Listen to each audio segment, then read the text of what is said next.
everyone, it's Jack from Cultaholic, and of course, it's SummerSlam this weekend. Ross is doing loads of stuff for it, Adam's doing a live stream, Sam's really busy with loads of editing, and they said to me, Jack, you lazy man, what are you contributing here to the company's success over this illustrious weekend? And I said, I'll just put out a tweet and get people to respond to the tweet with their predictions for SummerSlam, and then I'll react to them on video like a YouTuber should. And they went, fine. So that's it, that's what we're doing. This week I put out a tweet asking for your most outlandish SummerSlam predictions, and boy howdy, you replied in force. And a lot of them were terrible, I'll be honest with you guys. But some of them were good, and some of them were average. And I've included just a whole mixture of them in this video, and I'm going to react to the most eye-catching of all of them. So without any further ado, sit back, relax, and enjoy my reactions to your most outlandish SummerSlam predictions. Let's crack on.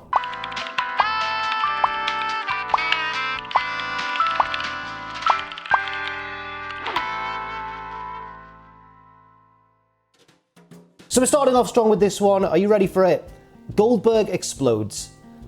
That's a good start there. That's strong. Actually, Goldberg was quite a common theme of many people's tweets. He cropped up quite a lot. And I quite like this one from Steven, who says, Stone Cold to come down to the ring to be special guest referee for the Goldberg versus Lashley match, because he's refereed them both at WrestleMania. Yeah, you can't complain about Steve Austin in a guest referee spot, but I also like this one because it was a little bit different from the rest, because most of the Goldberg tweets were aggressively centered around his son. Goldberg wins the title, and then Titus O'Neil comes out and challenges him to a child on a pole match to determine who the best dad in the world is. Goldberg gets overconfident that he'll beat Lashley and puts his son on the line. Lashley wins, goes to Goldberg's son and screams, I'm your daddy now. A month-long storyline follows Goldberg trying to win his son back, but in the end, his son turns heel and betrays him. And finally, this one's good as well, Lashley snaps Goldberg's son in half with a spear. Are you guys all right? Is everything okay at home? But Goldberg actually wasn't the most common theme of your tweets. In fact, that was a man known as CM Punk, a man who almost certainly will not be turning up in WWE anytime soon. Like seriously, there were a lot of CM Punk tweets. I had to filter through so many CM Punk, like 80% of the tweets were CM Punk related. And they weren't really that different from each other either. Most of them were just saying CM Punk turns up and is CM Punk. But there was one standout from Dr. Tuck who says, Cult of Personality plays, the crowd goes wild.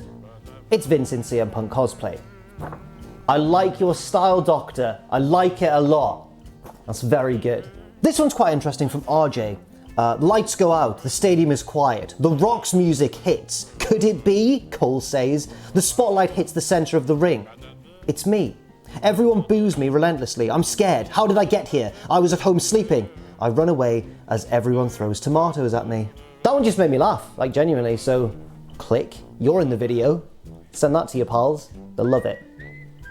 He's not got any pals. This one also doesn't concern somebody signed with WWE. Brock Lesnar announces that he is all elite in the middle of SummerSlam, and then that emoji with the number 3 for the, it's like a little quirky smile, I think. But I realized that I've never really understood what that emoji means, so I enlisted some help to decide what it did mean. I asked the fine people at our sister channel Triple Jump for help, and as you can see from these screenshots of our private work chat, they were pretty helpful. So, you know, give them a subscribe if you haven't done so already. Also, there's one of our riders from Cultaholic, Jack Atkins, letting everybody know just how handsome he is. Ooh, cheeky boy there, knowing he's gonna get on video. He is handsome, he's a handsome man, strong beard. Thank you, Triple Jump. Thank you for all your help. Thank you, video game nerds. Now go back and play your silly little games while I crack on and talk about the very serious sport of professional wrestling.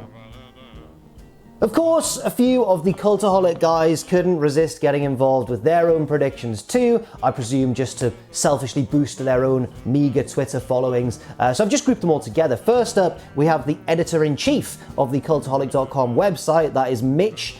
He says, with it being 16 years to the day of the custody of Dominik ladder match, Chavo Guerrero returns to WWE for the rematch we've always wanted and to get Dom back in the Mysterio family. The Mysterio family. In the Mysterio family. Thank you, Mitch. Tom Campbell, the man who likes to make my life a living hell every day, predicts Cody Rhodes turns heel. Thank you, Tom. That got a disgusting number of likes for a rather rudimentary joke, but it was Fraser Porter, I think, who stole the show with Finn Balor will appear and whap out his demon. Thank you, Fraser. You should be desperately ashamed of yourself. Now, whenever you do a video like this with any sort of, fan interaction, you do run the risk of some of the answers being a little bit too long-winded, which is why I really appreciated this tweet from CJ. The setup is put in place for Nikki to become a supervillain. Now, we could all learn something from CJ there, because you haven't messed around, have you, with any sort of unnecessary details, or any details at all.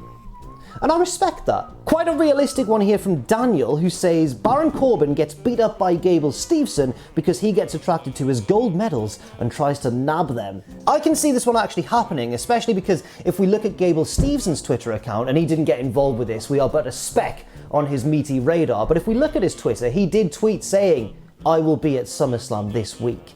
Eye emoji at WWE. Tell you what, these wrestlers and their cryptic tweets, I can't work out what he means. Cardi B appears and plants the seed leading to a match at WrestleMania. Whew. Get a bucket and a mop for this. Carly Rae Jepsen shows up in the audience. I see what you've done here, Lan. I see what you've done here. What you've done is you've quite shamelessly mentioned Carly Rae Jepsen, hoping that because of that, I would put your tweet in this video.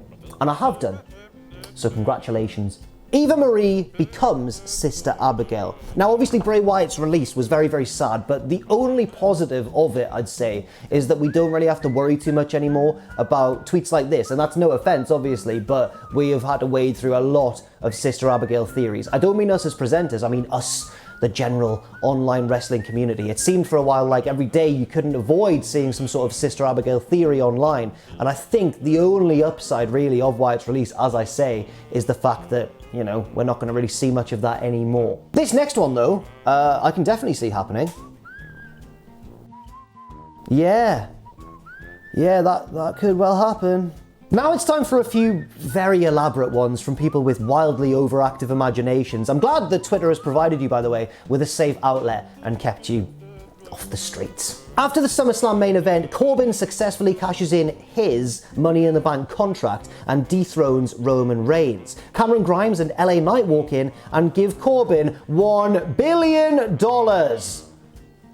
The three buy WWE and retire Vince McMahon. At the end, you can hear the $1 Million Man laughing. Absolute madness there. On to the next one. Sasha Banks is attacked mid-match by Ashley Banks from The Fresh Prince, setting up for the eventual WrestleMania showdown with Will Smith as the special fresh referee. Great stuff there too. And finally, your boy Keelan, who says Elias debuts his new gimmick, which is Fat Elias, shaved head, carling, and an England flag, walking to the ring to Vindaloo. He attacks Roman Reigns and holds the title high for all his new countrymen. Wade Barrett, Alan Shearer, and Terry Butcher come out and carry him back. Bit of context for any non-English viewers out there. Fat Les, which Keelan has quite clumsily jammed together with Elias's ring name, is basically a musical act who put together a football song, Vindaloo, back in the 90s. And it was kind of a stereotypical, deliberately so, boorish, kind of laddie, beer drinking, chant sort of anthem. And it was deliberately